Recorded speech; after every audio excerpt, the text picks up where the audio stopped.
Hey y'all, welcome and welcome back to my channel. It's me, Kia Simone, and we are here to talk about this saga of struggle, love, and manipulation that is Love and Marriage Huntsville. Child, this episode left me absolutely emotionally drained. This has been quite difficult to watch and review. I watched this a few times, and every time I walked away more hurt than the last time. And so this review, it might be a little bit uncomfortable because this episode was uncomfortable. This was just uncomfortable to watch. And I have been MIA. Your girl has been under the weather, but I am feeling a lot better now. I'm back. I know I owe y'all a couple reviews with Candy, and we'll get into that. I know there's been a lot going on with Martell and his girlfriend running the street, and the concerts and things, and Lord Jesus, we'll get into that. And so before we do, please be sure to like, share, comment, and subscribe. And let's just get right on into this review because, they called this episode Read It and Weep, and I absolutely did. Yeah, I cried for these kids. So let's get into this. So the episode opens up with Maurice and Marceau meeting at Black. They are discussing the post once again because Maurice did not get the apology that he wants from Marceau. So he is going to ask him again for the apology that he is not going to get again. They are sitting down talking, and Marceau basically tells Maurice, it's your own fault that you were perceived as a liar because of how you chose to answer the question. You answered that question on that reunion stage as though you weren't there. I posted a picture that proved otherwise, and a normal, honest person would just say they were there. But he, in so many words, I guess, is trying to call his brother abnormal and dishonest. I don't know. But he's absolutely refusing to apologize, but he meets him in the middle by saying, I will say you're not a liar, but you should have answered the question differently. And as Maurice is explaining to Marceau how this is affecting his household and his marriage because it's affecting his wife, Martell comes in. And Maurice asks Martell, how's the book sales going? And he tells him, it's going good. And I have book signing coming up. Can y'all come? And, everybody, no, we ain't gonna be able to make it, though. Maurice tells him, he's finally going on his honeymoon after 3.5 years, which is a whole nother conversation, child. And Marceau lets it be known that his son's birthday is coming up. And so, no, we're going to celebrate his birthday. But, we'll read your book another time. They catch him up to the fact that they're talking about the post again and the fact that Marceau will not apologize. And Martell all of a sudden becomes the voice of reason. He's talking about how, it's not okay for Marceau to throw Maurice under the bus because Marceau is always being accused of stuff. Now, Martell, you were his sidekick on the post. You were right there. Yeah, thanks. Tagging at the girlfriend. Like, bruh. And now all of a sudden, Marceau was so wrong. And I apologize for my part for, even ha-haing about it. And Maurice, because one thing about guys, I will say that. Guys will settle their beef. Women, we want to claw each other's eyes out. But men, they say sorry, they move on. All right. He said he's sorry. That's it. They kind of turn it back to Marceau and now Marceau's issue with Louis. And Marceau wants to know, what is Martell's problem? Why is all of a sudden you trying to be the voice of reason and you defending Louis? Marceau is adamant that his issue is that Louis does not know him well enough to speak on his marriage. And that, basically he's crossing boundaries with him. And Martell says, well, sometimes people don't know that they've crossed a boundary until you let them know that the boundary is there. Well, haven't you been attending therapy? I felt like Maurice looked like, well, damn, Martell is the voice of reason. Ain't that something? And so they agree that Marceau and Louis should sit down and have a one-on-one. And we move on to Louis and Tiffany's house, where Louis is running wire for the internet because they have absolutely nothing going on in their home. And Tiffany is sitting around in her athleisure wear, trying to be sexy, talking about the kids are not home, and in the confessional, talking about how she has someplace he can run his wire. What in the OnlyFans we don't want it hell? Please, Girl, yuck. I felt like that damn dog on that couch. Like, ew, would y'all please go away with this? Next thing we know, she is sitting on his lap and talking about her encounter with Stormy at the sleepover at Mel's house. And he's telling her about how Martell came by his shop and how Martell wants him to have a one-on-one with Marsau. And she turns that into, I think we should go on a double date because I know Marsau from way back when, and Louis goes off about how that's his issue. I know him. We've been knowing him. I don't know why he's pretending like he don't know me. Like, dog, it's okay. Chill out. Somebody act like they don't know you. Act like you don't know them. You don't need their light to shine. Go live your life. It's okay. Tiffany tells him, it's all right, calm down. And he's, letting it be known he's just passionate about the matter. We hear you, bruh. We moving on. So the next scene that we get to is Mel running lines with her daughter, Mariah. And I'm going to tell you, this is where the beginning of discomfort started for me. Because, first of all, the scene, let me start by saying I absolutely love Mel and Martel's kids. I think they have some of the sweetest, most well-mannered children. They are just beautiful, beautiful kids.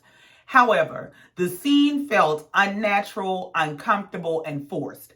And I feel like because of the nature of their parents' celebrity, these kids don't need to be on TV as a part of the entertainment of this show. Now, if y'all want to get them into TV and maybe find something else for them to do and for them to exercise their talents and abilities, that's one thing.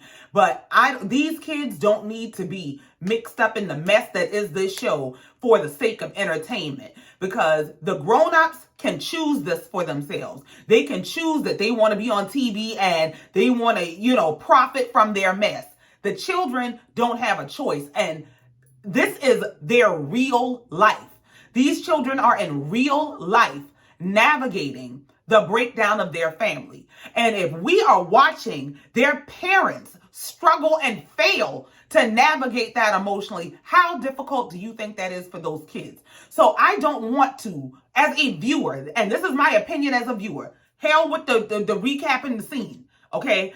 I don't find it entertaining to watch a life conversation between a mother and daughter that really needs to happen in a private, safe, nurturing environment and not in front of a bunch of lights and cameras, period. That child is going through a hell of a lot. And you can see her trying to be strong and trying to look like, see, mommy, I got it. And I'm strong and I'm happy and we're good. And I do not like the idea that this child is put in this position to have to demonstrate her ability to be strong on a public platform at this young an age. It's just too many levels. It's too much on too many levels for me. I don't find it entertaining. I found it very uncomfortable. I found it very painful. And she's a sweet girl. She did an awesome job reading her lines. I think she is very talented, and they have kids that can do great things. But this show and the nature of the mess that is going on with this show and the things that are attached to and spawning from this show, especially like with Martell and his side and his girlfriend and all the stuff that's going on, these kids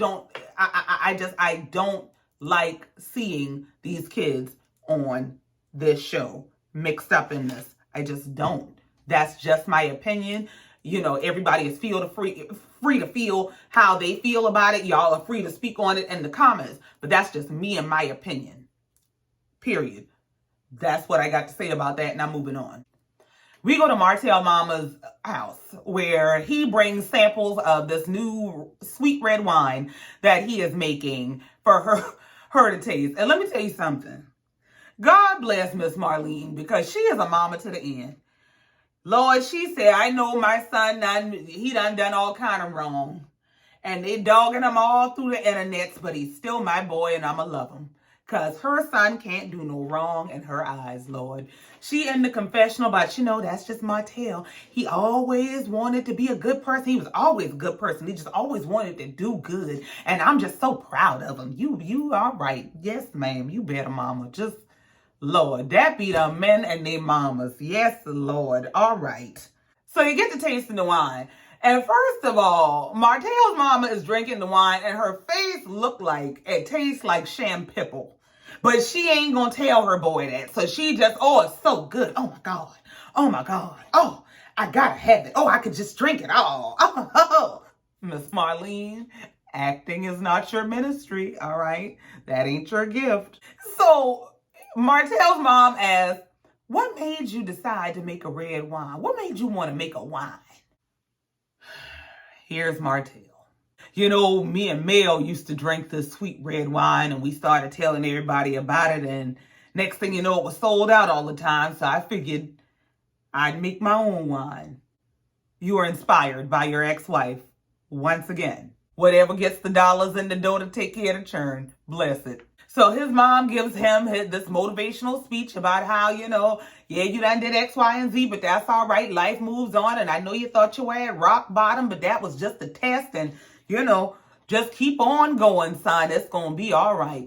And they talk about this book signing that's coming up.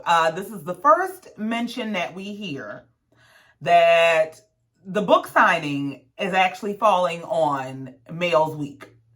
And so he's hoping that Mel is going to cooperate and his mom agrees to come to the book signing and help with the kids. The next stop is Tisha and Marsau's house. Tisha and Marsau are at home with their kids and they're making s'mores. And let me tell you something. This scene was painful too. Number one, Tisha.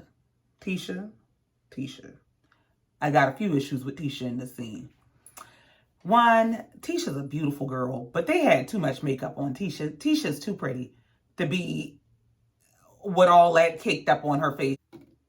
So they're sitting around making s'mores, and Marsau confesses that he doesn't know how to make s'mores. And Tisha's like, well, all of us do. Well, that's the way to let us know you don't spend no time with your damn family. No wonder you think it's a novel idea to spend time with your family, because he's carrying on about how he had this revelation from his trip to Africa that quality time is generational wealth. Memories are generational wealth. You just now figuring out that spending time with your family is something you should do? That's a novel idea and a revelation to you? I can't with Marsau. So they start discussing taking a family trip to Africa and asking where would the kids like to go to in Africa. And let me tell you, the more I watch this scene, the more the scene pissed me off, because I'm trying to figure out, how do you with a straight face sit up and talk to your kids, look them in the face, knowing you went to Africa and just left them all behind? And now that I've gone, would y'all like to go? Where would you like to go? The fuck? How selfish can you be? Like, So their son mentions that he wants to go to somewhere in sub-Saharan Africa. So here comes Tisha. Is that safe for the kids?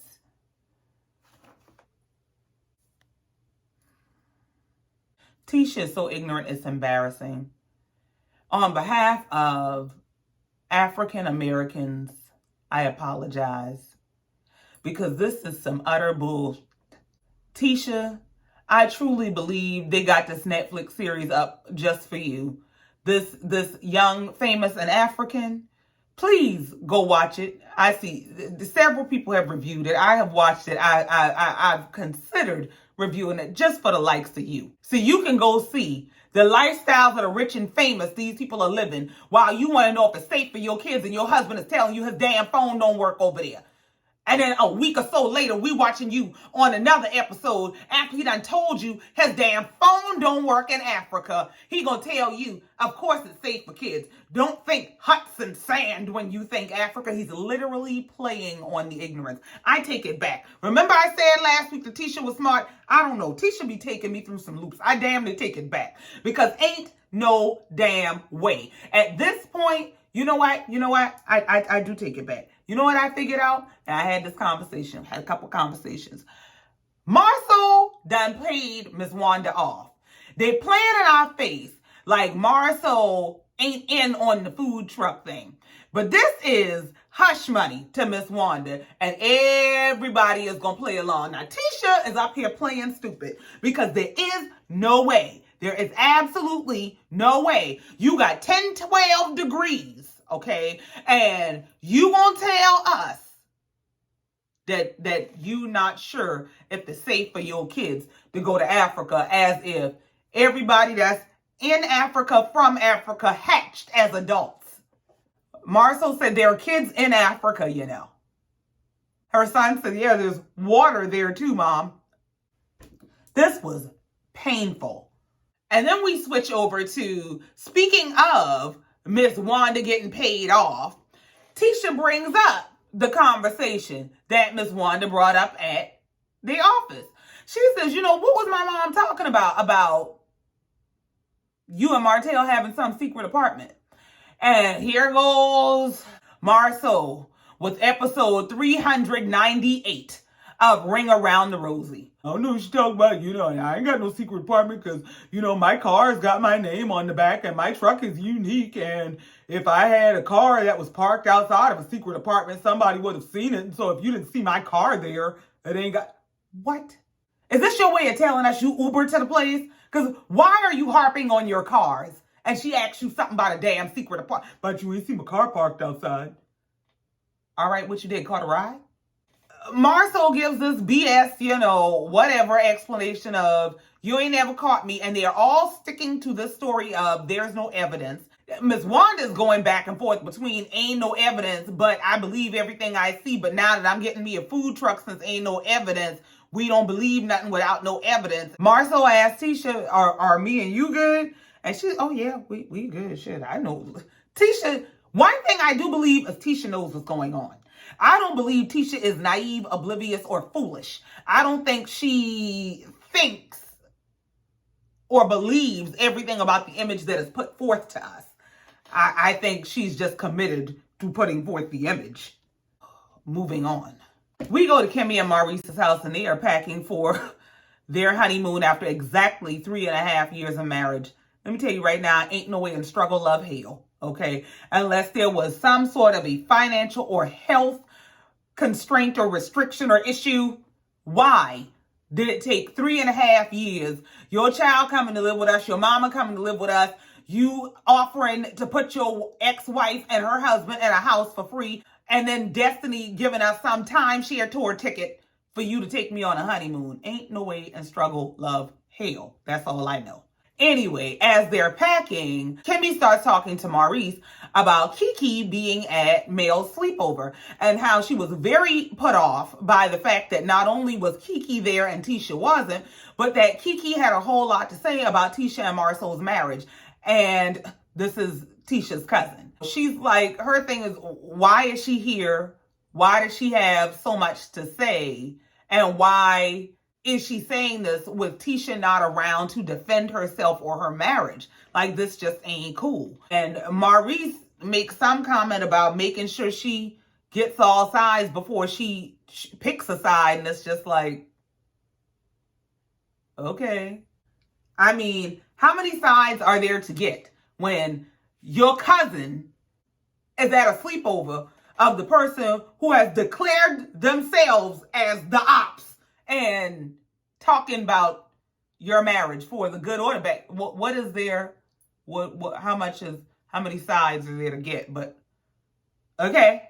Now we finally make it to this book signing, and this is a tragic mess. Okay. Martell has this book signing for this book that he has written with the children called A Plane Ride to Canada. He arrives at the book signing and he's immediately greeted by his manager, Mel, who has got his whole station set up, and she asks where the kids are.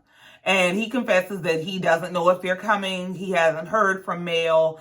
And his manager pulls him aside to have a real candid conversation. And I'm going to say she really impressed me much more than, last week. So she explains to him that, listen, if this fell on her week and you were relying on her to kind of cooperate with you for something that was to your benefit, you have to understand that y'all are not in that place. That co-parenting is a relationship that has to be built. And as a woman, she needs to feel safe before she is willing to do anything that's going to be to your benefit. So no, you can't really expect that she's going to say, oh yeah, I know it's my week, but I'll help you out. Y'all ain't in that place. Martell's like, yeah, okay, I get it, but I just figured this was for the kids. So, and for me, honestly, this is Martell using the kids as pawns as well. The kids are really just stuck in the balance of battling egos, because this is what it looks like is Martell set this up to make it look like Mel is the petty parent. Because like his manager explained, y'all don't have a healthy co-parenting relationship, number one.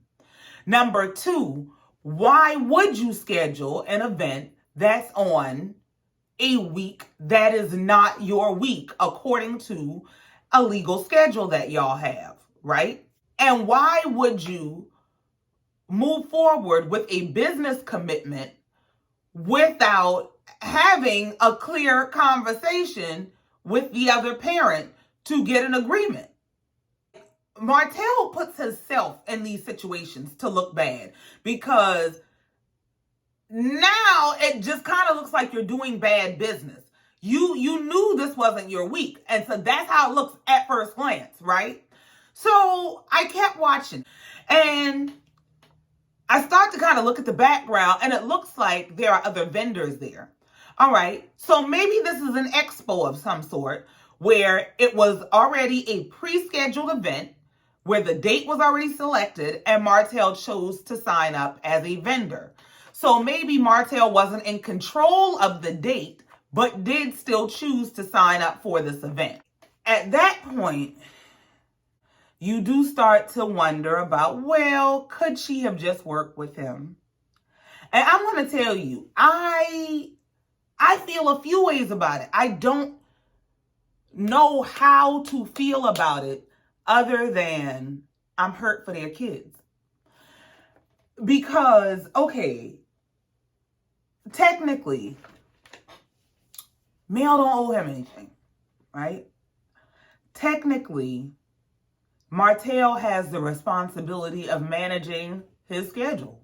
But do I feel like they could have come together and collaborated and cooperated for the greater good of the children? Yes. So we see Martell's manager suggest to Martell, try to call Mel again. Do you even know if the kids are in town? And he's like, I don't know. She hasn't responded to me in days. He calls her, it goes straight to voicemail. So they cut over to Mel at home with the kids, and she's FaceTiming her mom. They're talking about her packing up the kids and getting ready to come to her hometown because she's recently had 2 deaths in the family. I don't know if they're going to actual services or they're just going to be with the family, but she said they're going to grieve with her family. And she's letting it be known that, when she's talking to her mom that, it's her week and she has the kids. And so she gets to bring them, and she knows the family will be all excited to see the kids. And she mentions that she had gotten an email from Martell with Martell asking, or with Martell telling her that the kids had this book signing event that he needed them to be at, and did he need to get their hair done, or would their hair already be done? And she, was like, well, what are you talking about? And she explains that the reason she chose to ignore it is because The way that he approached it is he came and told her there's an event rather than asking if it was okay for her to cooperate with him for this event. Now, I'm going to tell you, this is where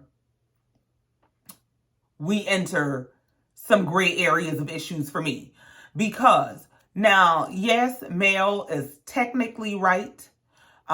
Yes, she's within her right and her legal agreement. However, the reasoning, I got issues with. And I have issues with it because it's about exercising control and it's about punishing the other parent more than it is about fostering experiences for the children. First of all, children are children for a short period of time. Once childhood is over, it's over.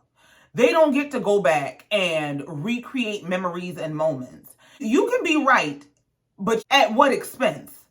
Here's my thing. You have to choose your battles wisely, because while you can be right and you can win a battle, it can be a Pyrrhic victory. And a Pyrrhic victory is where technically you've won. By right, you've won. But there's been so much bloodshed, there's been so much loss in the process of winning that it wasn't really a win. Nobody really won. And that's what you're going to set yourself up for. Where technically, yeah, all right, you were right, you were within your right. But then when your children want to know, why couldn't we go to such and such? The reason is going to be, well, it was on my weekend. He didn't ask me. And for your children, while let me tell you, I'm not saying she don't have a leg to stand on, because she does. But I want you to consider the children. That what might this have meant to them? And I think it's important to approach decisions from a position of loving your children more than you hate your ex. You have to want to create memories and milestones for your kids more than you want to rob memories and milestones of your ex. You really got to step back and look at the big picture, because these kids will be grown before you know it. And they're going to have a whole lot of questions that are probably going to have uncomfortable answers, depending on the choices you make. When the kids look back on this in 5 or 10 or 15 years, how will the children interpret this? I know who's within their rights, And then by the same token, it feels like for Martell, it feels like it's a setup. Like there is no win in this situation, because for Martell to do it the way that he did it, it looks like you set this entire situation up to make her look like the petty parent, to make you look like the victim, to make it look like, see, she won't cooperate with me. Because you're kind of using the kids as pawns too. So the book signing starts and there is no sign of the kids coming. And people are coming up, getting their book signed by Martell, and they keep asking where the kids are. And his response is, oh, they're with their mom. And I was hoping they would show up any minute now. I was hoping she would cooperate with me. I told them, about it. I prepared them for it, but it is her week. Martell, it looks like you have set the situation up to be able to, because, this is her week. And even if she is being petty, you knew this was going to go down like this. And so it kind of looks like you're setting it up to be able to say, oh, look, she's the petty parent. Oh, look, she's not cooperating with me. Oh, look, I was trying to do this for the kids. It's all about the kids. This is not about the kids. This is not about the kids. This is two egos battling for control. Now, they both have to do better. Martell, you can't make plans and assumptions and expect things from her. And especially when you aren't the most cooperative or respectful co-parent. Like, you have to grow as a co-parent. And for Mel can't transfer her hurt to her children. The thing is, kids love their parents no matter what. While he's your ex, he's always their father. And so you gotta kind of be careful not to let bitterness take over that. I kind of ended this episode not really knowing how to feel other than sad. Like, I literally cried. There is no right person. There is no winner because these kids are in the balance. The kids are not getting the best of what they could be. And so I don't feel like I can say definitively, oh, well, Martell was so right and Mel was so wrong, or Mel was so right and Martell was so wrong. No, like, I feel like they both got to do better. These kids have to matter more. Y'all's egos have to take a back seat to your parenthood. This was literally painful for me. Like, I'm sad because I don't think they are really, really, really evaluating what their kids are going through as much as they are trying to put up a face that, look, we're all okay. We're doing great and we're still great parents. No. Get a family therapist and let those kids pour it out. That's it. That's all. I ain't got a whole lot more. This episode was very heavy on me. And I feel a sadness. I feel a tearfulness about this episode. You know, this is not entertaining. And speaking of also what ain't entertaining, I did see, you know, people on YouTube and things like that talking about the Shade Room and everything else, talking about old girl posting on her story. They at some concert. It sound like T.I. in the background. It's the soundtrack to every crime I may or may not have committed. She just alive so we can see in real time that she is outside with Martell. And her caption is, "Where he going? I'll wait." Baby, we know. The reason he's there right now, and I tell you, since you want to know where he going, and you'll wait, you gonna wait until he get his stuff together, because that's why he's there, baby. The man, we just saw him sitting in a little tub with 2 little drawers and 2 little flowers and trying to sell calendars and stuff. He's struggling. You are purgatory. You are where he is going to sit until he figures out how to get to the next stage. But you'll wait. You think you got all the damn sense. Child don't even know the words to the song. She don't even know who up there rapping. He got me outside, y'all. Girl, sit your ass down. That's that on that. I ain't doing we ain't getting into no whole video about it. I ain't doing all that. Please, have all the seats in the arena. All right? All right. That's the end of this review. Please be sure to like, share, comment, and subscribe. I will see y'all next time. Love you, mean it. Bye.